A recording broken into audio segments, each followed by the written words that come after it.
Fixed wing and ground missions I knew. I'd done a ton of those over the past 8 years. But this was different. We'd added a rotor wing to our program. Our first helicopter mission was here, and I was on it. The skies were perfect for about an hour into the 90-minute flight. We noticed a massive curtain of snow up ahead. Our attempts to fly around it failed. The experienced safety officer announced from the front seat, "Take me home," and we headed back. The closer we got to home, the thicker the snow became. We listened as the safety officer talked with the pilot about the deteriorating weather, elevating the level of concern as we went along. The pilot acknowledged each concern, maneuvering the aircraft in response. We eventually learned that the only clear path in the weather was blocked after the pilot's call to ATC noted that some heavies were using the airspace to land at the nearby international airport.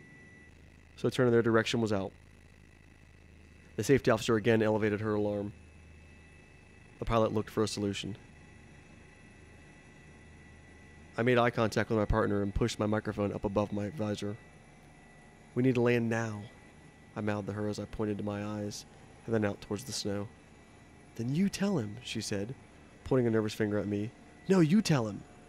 We went back and forth like this, each pointing at the other, till finally she lowered her mic and asked, "Has anyone thought about just landing now?"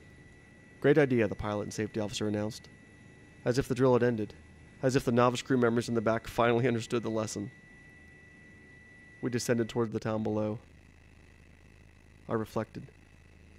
I remembered bits and pieces of our survival training, crew resource management, as well as the safety stories I had seen online so many times before. I was angry. How did we end up in this situation on our very first helicopter flight? I thought about the most recent air medical crashes. Had they ended up in the same situation? Did they have the same unexpected changes in weather?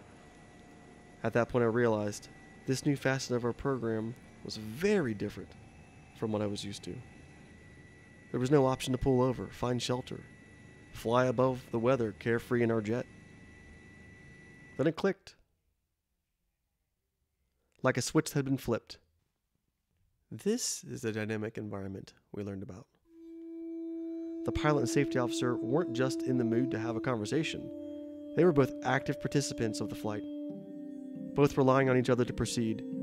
There was no time for passive crew members. Together, they were searching for the safest path to continue. At this point, to land. The pilot noticed a cul-de-sac on the ridge in front of us as an option. A grassy field next to a playground was a better one. As we crept over the playset and outbuilding, he set the aircraft down, shut the engines off to save fuel. Our dispatch center located our position and sent for a local fire truck to keep the crew warm on the 30-degree day. Thank God I dressed for the weather. Thank God we found a place to land.